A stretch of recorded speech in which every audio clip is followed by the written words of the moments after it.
Channel 2.13. Our topic today is Henry Clay, broadcasting live from our school.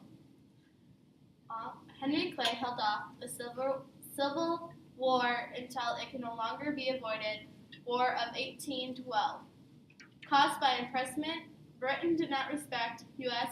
neutrality, Chesapeake incident, arming of natives, served as a peacemaker during Treaty of Ghent, ended war, no land gained. Britain finally left their post. Election of 1824, Jackson wins popular votes, but no one wins electoral majority. Clay was thrown out of election because he was last. At age of 29, Henry was a senator. He gave his country nearly a half a century of service as a representative, a senator, a secretary of state. In doing so, he became one of the most important political figures of his era. John Q. Adams made Clay Secretary of State. He won far more cases than he lost. The District of Columbia was a free state because of Clay. He was known as the Great Compromiser. He also played a major role in formulating the three landmarks, which are the Missouri Compromise of 1820, the Tariff Compromise of 1833, and the Compromise of 1850.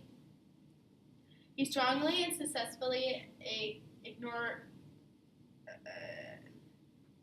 persuaded settlements between slave states and the rest of the country throughout the West. He was also a war hawk. He was a role model for Abraham Lincoln. Henry Clay passed the Tariff of 1816 as part of the National Economic Plan. I am your co-anchor, and I'm going to be speaking about the other part of Henry Clay.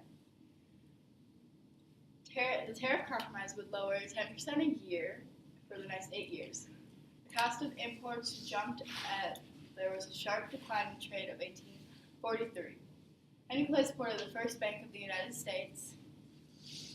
Henry Clay changed the role of Speaker of the House and made it the powerful position it is today.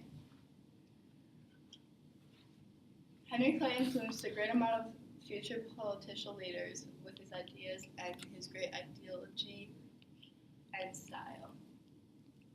Okay, today, one of our major topics is Henry Clay, the Great Compromiser. Well, you guys are probably wondering why he was known as the Great Compromiser. So I'm going to tell you. He was known as the Great Compromiser because he held off the war so long that people thought there was going to be no war. He also played a major role in the Compromise of 1850, the Tariff Compromise, and the Missouri Compromise. In court, he won more cases than he lost. That's why he's known as the Great Compromiser.